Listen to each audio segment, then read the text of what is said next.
Audiolibros en 15 minutos. Suscríbete al canal y explora un nuevo libro cada día. El coraje significa afrontar voluntariamente las dificultades y el peligro.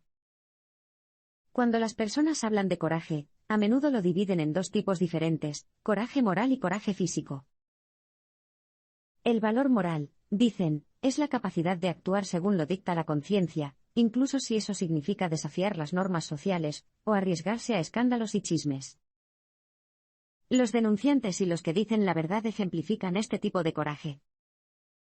No tienen miedo de confiar en sus propias convicciones internas, sin importar las consecuencias. El coraje físico, por otro lado, lo demuestran los soldados y los socorristas.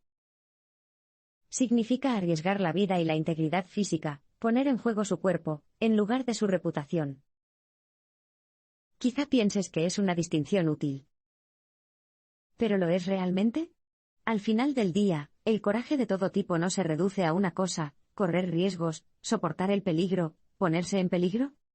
Un mensaje clave aquí es: el coraje significa enfrentar voluntariamente las dificultades y el peligro.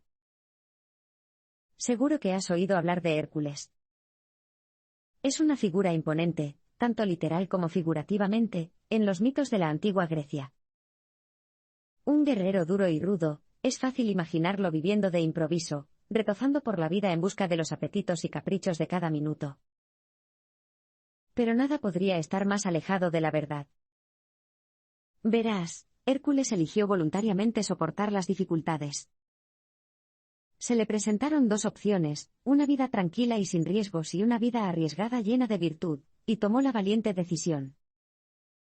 Aceptó el riesgo y la lucha, y pasó su vida persiguiendo la virtud. En la leyenda, la elección era dura. Hércules, que entonces era solo un hombre joven, llegó a una encrucijada sombreada en las colinas de Grecia. El camino se dividía, y a lo largo de cada sendero había una mujer, cada una muy diferente a la otra. Una de ellas era una bella diosa, vestida lujosamente. Ella lo sedujo con promesas de tranquilidad, placer y paz imperturbable. Si la seguía, le aseguró, nunca experimentaría dolor, penuria o privaciones, su vida sería un sueño y todos sus deseos se cumplirían. La otra mujer prometió algo muy diferente. Ella también era una diosa, pero estaba vestida de manera muy sencilla.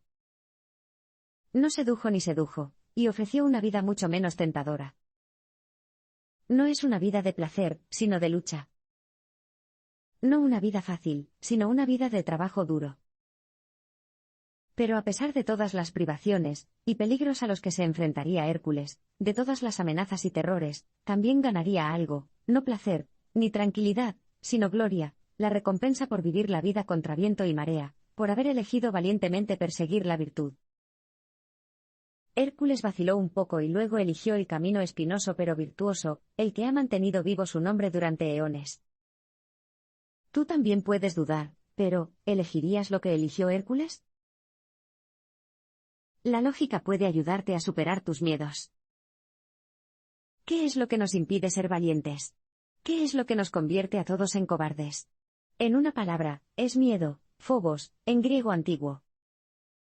El miedo es el enemigo del coraje, pero también es lo que hace posible el coraje en primer lugar. Después de todo, el coraje no requiere inmunidad al miedo. Esto no significa que los riesgos y peligros no se registren en nosotros. El coraje significa superar nuestros miedos. Significa reconocer los peligros, pero prevalecer de todos modos. Incluso los valientes sienten miedo. Lo que los diferencia es que lo superan. Pero, ¿cómo? Para responder a esa pregunta, volvamos a la antigua Grecia. El mensaje clave aquí es: la lógica puede ayudarte a superar tus miedos. Pericles fue probablemente el estadista más famoso de toda la historia griega. Ateniense orgulloso, durante su larga y variada carrera política, en ocasiones se le encomendó la dirección de las tropas de la ciudad. En una de esas ocasiones, los hombres a los que se le acusó de dirigir se llenaron repentinamente de terror. ¿La causa? No era una amenaza de invasión ni una escasez de suministros, no, las tropas de Pericles estaban asustadas por una tormenta. ¿Qué podría significar esta tormenta? ¿Qué significaba este cielo embravecido y un trueno retumbante? Los hombres sospechaban que el clima tempestuoso era una mala señal, un terrible presagio. Pero no Pericles. Pericles reunió a sus hombres, agarró 2 rocas grandes y las golpeó. Como el trueno, las rocas que se rompían resonaban fuerte y siniestramente.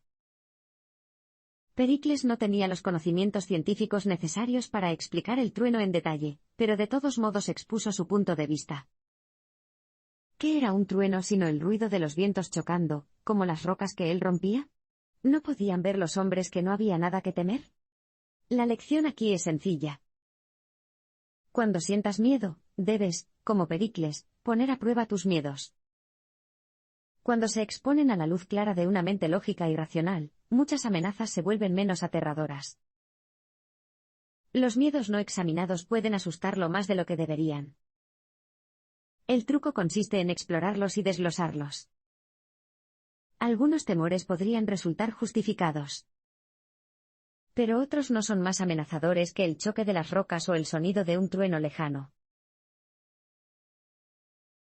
No ignore sus miedos, defínalos. La vaguedad amplifica el miedo. Cuando las cosas son precisas, puedes ponerles límites. Cuando puedes ver los bordes de algo, cuando puedes percibir sus contornos, puedes saber qué tan grande es. Pero cuando algo es sombrío, nebuloso e indefinido, evaluar la amenaza y contenerla es mucho más difícil. Bajo la influencia del miedo, tu mente magnifica las amenazas y los peligros. Exagera, engaña y malinterpreta. Pero la solución no es dejar de pensar en tus miedos.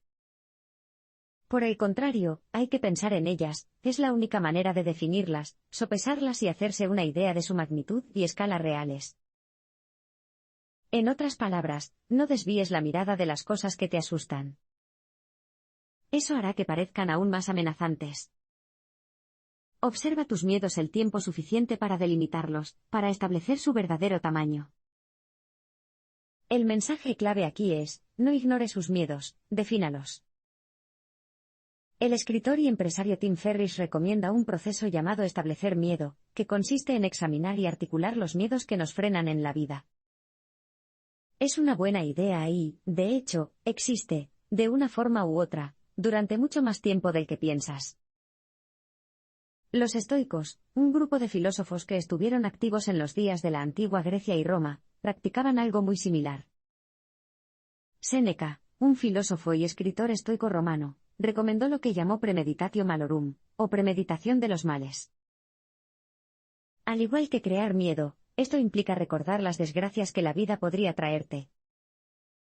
Se piensa que al familiarizarte con estos miedos, disminuye su capacidad de intimidarte. Un golpe para el que no estás preparado es lo que más duele, pensó Séneca, uno que uno anticipa solo puede causar un daño limitado. John D. Rockefeller lo entendió y solía sondearse a sí mismo con la siguiente frase, ¿y si los campos petroleros se agotaran? En otras palabras, ¿qué harás si los cimientos de tu imperio empresarial se derrumban? Rockefeller se mantuvo alerta y ágil con este tipo de pensamiento, e hizo una fortuna durante los pánicos del mercado a lo largo del siglo XIX. Ahora bien, meditar sobre tus miedos no garantiza que te conviertas en multimillonario, pero podría ayudarte a dejar de amplificarlos, y a estar mejor preparado para enfrentarlos en caso de que surjan. El coraje puede comenzar con pequeños pasos. Cuando imaginamos acciones valientes, a menudo imaginamos gestos únicos, grandiosos y gloriosos, como un guerrero que se enfrenta a una aterradora pelea cuerpo a cuerpo, o un ciudadano honrado que se niega a inclinarse ante un tirano. A veces eso es lo que se ve con el coraje. A veces es realmente pintoresco y magnífico. Pero no siempre. A menudo, el coraje implica pasos más pequeños y mundanos. Tómelo de Aristóteles, quien pensaba que las virtudes son cosas que adquirimos día a día. Nos convertimos en constructores al construir consistentemente, y en arpistas al tocar el arpa de manera consistente, así también nos volvemos valientes al hacer cosas valientes, una y otra vez. No tienes que empezar a lo grande, puedes empezar de a poco. El mensaje clave aquí es, el coraje puede comenzar con pequeños pasos. Cuando Florence Nightingale pensó en dar los primeros pasos en su carrera médica, se sintió intimidada. Como dama inglesa del siglo XIX, su vida estuvo restringida por ideas inflexibles de decoro y buena conducta. Convertirse en enfermera se consideraba inferior a una mujer de su categoría. Así que no empezó diciéndose a sí misma que estaba a punto de revolucionar su campo. No se prometió a sí misma ni a su familia que se convertiría en una de las mujeres más admiradas de la historia británica. En cambio, comenzó poco a poco y se comprometió a trabajar en un hospital durante un verano. Y todo lo demás se derivó de ese paso pequeño, pero aún valiente. Como escribió la propia Nightingale, nunca pierdas la oportunidad de abogar por un comienzo práctico, por pequeño que sea. El coraje puede comenzar discretamente, incluso si al final se vuelve audaz. Aún así, es importante que no dudes demasiado. Thomas Edison consideraba que la vida era demasiado corta para preocuparse por cosas pequeñas durante mucho tiempo. Siempre se sintió atraído por los proyectos difíciles, por las nueces que no se rompen fácilmente. Pero quizás los ejemplos de Edison y Nightingale no se contradigan. Quizá puedan reconciliarse. No se preocupe si sus acciones valientes son pequeñas para empezar. Pero para que cuenten, asegúrate de que sean pequeños pasos en direcciones importantes. Nightingale pudo haber empezado trabajando solo un verano, pero estaba trabajando en un campo que eventualmente redefiniría. Empieza de a poco, pero asegúrate de que lo que estás empezando algún día pueda ser grande. Un acto fundamental de coraje puede tardar menos de un minuto en realizarse. En octubre de 1960, Martin Luther King Jr. fue arrestado en Atlanta, Georgia. ¿Su crimen? Ser un hombre negro que intentó comer en un restaurante de uno de los grandes almacenes de la ciudad. Ahora bien, las autoridades del sur odiaban a King, así que una vez que estuvo bajo custodia, aprovecharon la oportunidad. Le negaron la libertad bajo fianza, lo retuvieron por otros cargos y lo enviaron a la prisión estatal. Allí, King debía ser sentenciado a 4 meses en una banda encadenada. Temiendo que lincharan o golpearan a su esposo, Coretta Scott King se puso en contacto con 2 candidatos presidenciales, John F. Kennedy y Richard Nixon, para ver si podían ayudar. Fue una elección famosa por ser reñida, y ambos hombres necesitaban ganar los votantes negros, pero ninguno de los dos quería alejar a los seguidores del sur. ¿Alguno de ellos haría lo valiente y proporcionaría ayuda? El mensaje clave aquí es, un acto fundamental de coraje puede tardar menos de un minuto en realizarse. Ahora, Nixon era amigo de King, y había supervisado las reformas de los derechos civiles bajo la presidencia de Eisenhower. Tenía todos los motivos para intervenir y ayudar a King. Pero no lo hizo. En cambio, fue Kennedy quien acudió en su ayuda. Primero, Kennedy llamó al gobernador de Georgia, y luego llamó a la esposa de King. Al mismo tiempo, hizo que su hermano Robert Kennedy llamara al juez de Alabama, presionándolo para que liberara a King. Y King finalmente fue puesto en libertad. No solo eso, sino que hizo que se conociera ampliamente que Kennedy había estado allí para él cuando lo necesitó. Al mes siguiente, Kennedy ganó las elecciones presidenciales por menos de medio punto porcentual, o 35.000 votos en 2 estados importantes. Unas cuantas acciones simples pero valientes hicieron que Kennedy ganara las elecciones. Mientras que Nixon abandonó a King en un momento de necesidad, Kennedy se arriesgó e hizo lo correcto, lo que, al final, también fue estratégico. Nixon podría haber hecho las mismas llamadas cortas. Difícilmente habría llevado un minuto. Pero, en cambio, le dio a su rival la oportunidad perfecta para demostrar su valentía. A veces, ser valiente puede tomar solo 30 segundos de tu tiempo. A veces, puede requerir 1 o 2 minutos, el tiempo necesario para enviar un correo electrónico, hacer una llamada telefónica o decir las palabras "he dejado de fumar". El heroísmo es el valor utilizado en beneficio de los demás. Todos conocemos el nombre de Martin Luther King, el ministro bautista y activista por los derechos civiles. Es una de las figuras más destacadas del siglo XX. Pero, ¿cuántos de nosotros conocemos el nombre de Stanley Levinson? Probablemente solo una fracción. Es una pena. Stanley Levinson redactó varios discursos para King, también organizó varias campañas de recaudación de fondos para King. Fue una figura clave para ayudar a King a lograr el éxito y la prominencia que finalmente se le presentaron. Pero cuando JFK se enteró de las acusaciones de que Levinson tenía simpatías comunistas, presionó a King para que cortara los lazos con él. ¿Cuál fue la respuesta de Levinson? Bueno, no era lo que cabría esperar. No protestó ni se declaró inocente. No le pidió a King que pusiera la amistad primero. No. En un acto de heroísmo, optó desinteresada y discretamente por abandonar el movimiento, en lugar de empañarlo quedándose. El mensaje clave aquí es, el heroísmo es el coraje utilizado en beneficio de los demás. Levinson tuvo el coraje de alejarse tanto de una causa como de una figura a la que se dedicaba, porque sabía que su presencia dificultaría su éxito. En lugar de esperar a que King tomara una decisión difícil, actuó primero y se separó de la campaña de King por los derechos civiles. Eso requería valor, pero no era el tipo de coraje que busca la gloria o el engrandecimiento personal.